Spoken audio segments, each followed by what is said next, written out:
General method of construction of ellipse ആണ് ഇന്ന് നമുക്ക് നോക്കാനുള്ളത്. ഈ ഒരു മെത്തേഡ് നമുക്ക് ഡിസ്റ്റൻസ് ഫ്രം ഡയറക്ട്രിക്സും എസെൻട്രിസിറ്റിയും മാത്രമാണ് തരിക. അപ്പോൾ ഇത് രണ്ടും തന്നു കഴിഞ്ഞാൽ എങ്ങനെയാണ് എലിപ്സ് വരയ്ക്കാൻ നോക്കാം. അങ്ങനെ നമ്മൾ എ ബി എന്നൊരു വെർട്ടിക്കൽ ലൈൻ വരയ്ക്കുക. ഇതാണ് നമ്മൾ ഡയറക്ട്രിക്സ് ആയിട്ട് അസ്യൂം ചെയ്യുന്നത്. ഏകദേശം സെൻട്രലായിട്ട് സി എന്നൊരു പോയിന്റ് മാർക്ക് ചെയ്യാം. ഇനി സി എന്ന പോയിന്റിൽ നിന്ന് പെർപെൻഡിക്കുലർ വരയ്ക്കാൻ വേണ്ടി സി എന്ന പോയിന്റിൽ കോമ്പസ് കുത്തുക. എന്നിട്ട് ഏതെങ്കിലും ഒരു റേഡിയസിൽ രണ്ട് ആർക്കുകൾ അതിൻ്റെ രണ്ട് സൈഡിലായിട്ട് ആ എ ബി എന്ന ലൈനിൽ രണ്ട് ആർക്കുകൾ വരയ്ക്കുക.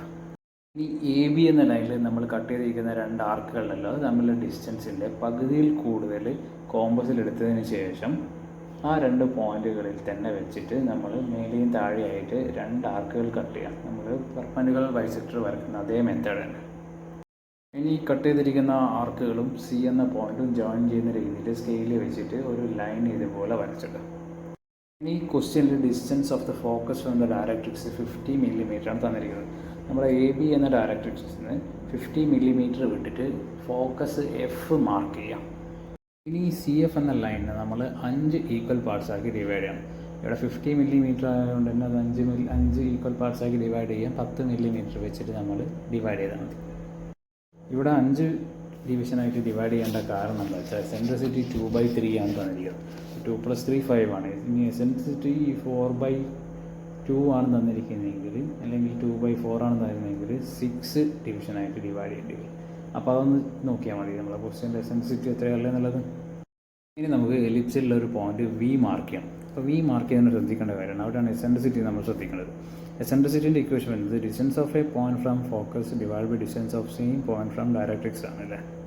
അപ്പോൾ നമ്മൾ നോക്കിക്കഴിഞ്ഞാൽ വി എന്ന പോയിന്റിൽ നിന്ന് ഫോക്കസിലേക്കുള്ള ഡിസ്റ്റൻസ് വി എഫും വി എന്ന പോയിന്റിൽ നിന്നും ഡയറക്ട്രിക്സിലേക്കുള്ള ഡിസ്റ്റൻസ് വി സി ആയിട്ട് നമുക്ക് എടുക്കാം. ഇവിടെ നമ്മുടെ ക്വസ്റ്റ്യനിലുള്ളത് എസെൻട്രിസിറ്റി 2/3 ആണ്. അപ്പോൾ വി എഫ് 2 യൂണിറ്റും വി സി 3 യൂണിറ്റും ആയിരിക്കും അല്ലേ. അപ്പോൾ വി എവിടെ മാർക്ക് ചെയ്യേണ്ടി വരും? വി സിയിൽ നിന്നും 3 യൂണിറ്റ് വിട്ടിട്ടും എഫിൽ നിന്നും 2 യൂണിറ്റ് വിട്ടിട്ടും, എന്നാലാണ് എസെൻട്രിസിറ്റി നമുക്ക് 2/3 കിട്ടുള്ളൂ. ഇനി നെക്സ്റ്റ് ചെയ്യേണ്ടത് വിയിൽ നിന്നും നമുക്കൊരു പെർപെൻഡിക്കുലർ ഇറക്റ്റ് ചെയ്യണം. അപ്പോൾ അതിന് ചെയ്യേണ്ട കാര്യം എന്താണ്? വിൻ്റെ രണ്ട് സൈഡിലായിട്ട് 2 ഡിവിഷൻ പോയിന്റുകൾ കാണാം. രണ്ടാമത്തെ ഡിവിഷൻ പോയിന്റും നാലാമത്തെ ഡിവിഷൻ പോയിന്റും. അവിടെ കോമ്പസ് വെക്കുക. ആ 2 പോയിന്റിലും കോമ്പസ് വെക്കുക. എന്നിട്ട് നമ്മൾ പെർപെൻഡിക്കുലർ ബൈസെക്ടർ വരയ്ക്കുന്ന അതേ മെത്തേഡ് പകുതിയിൽ കൂടുതൽ എടുക്കുക. ആർക്കുകൾ കട്ട് ചെയ്യാം. എന്നിട്ട് ഈ കട്ട് ചെയ്ത ആർക്കുകളും വിയും തമ്മിൽ ജോയിൻ ചെയ്ത് ഒരു ലൈന് വരയ്ക്കുക. ഇനി വി എഫ് കോമ്പസിലെടുക്കുക. ശേഷം വിന്ന് നമ്മൾ ഇറക്റ്റ് ചെയ്ത ലൈനിലേക്ക് ഈ വി എഫ് റേഡിയസിൽ ഒരു ആർക്ക് കട്ട് ചെയ്യാം.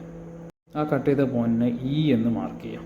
ഇനി സിയും ഇയും ജോയിൻ ചെയ്തുകൊണ്ട് ഒരു ലൈന് നീളത്തിൽ വരയ്ക്കുക.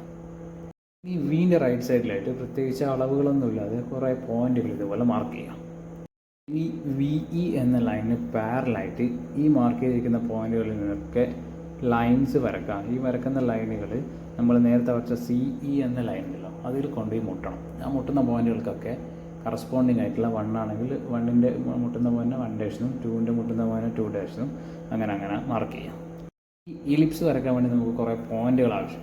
അപ്പോൾ ഫസ്റ്റ് പോയിന്റ് കിട്ടാൻ വേണ്ടി നമ്മൾ കോമ്പസിൽ 1 ഡാഷ് എടുക്കുക. അതിനുശേഷം എഫിൽ കോമ്പസ് വെച്ചിട്ട് 1 ഡാഷ് എന്ന ലൈനിൽ ഒരു ആർക്ക് കട്ട് ചെയ്യാം. ഇനി രണ്ടാമത്തെ പോയിന്റ് കിട്ടാൻ വേണ്ടി 2 ഡാഷ് കോമ്പസിൽ എടുക്കുക. അതിനുശേഷം എഫിൽ കോമ്പസ് കുത്തുക. 2 ഡാഷ് റേഡിയസ് ആക്കി എടുത്തിട്ട് 2 ഡാഷ് എന്ന ലൈനിൽ ആർക്ക് കട്ട് ചെയ്യാം. ഈ പ്രോസസ്സിൽ ബാക്കിയുള്ള പോയിന്റുകൾ കൂടി ഇതേപോലെ തന്നെ കട്ട് ചെയ്ത് വെക്കുക. ഇനി ഈ പോയിന്റുകളൊക്കെ ജോയിൻ ചെയ്തുകൊണ്ട് ഒരു സ്മൂത്ത് കർവ് വരക്കുക. ഇതായിരിക്കും നമ്മുടെ എലിപ്സ്. ഇതേ മെത്തേഡ് തന്നെ ബാക്കിയുള്ള 3 ക്വാർട്ടറിലും എലിപ്സ് വരച്ച് കഴിഞ്ഞാൽ നമ്മുടെ ഫുൾ എലിപ്സ് അവിടെ കിട്ടും.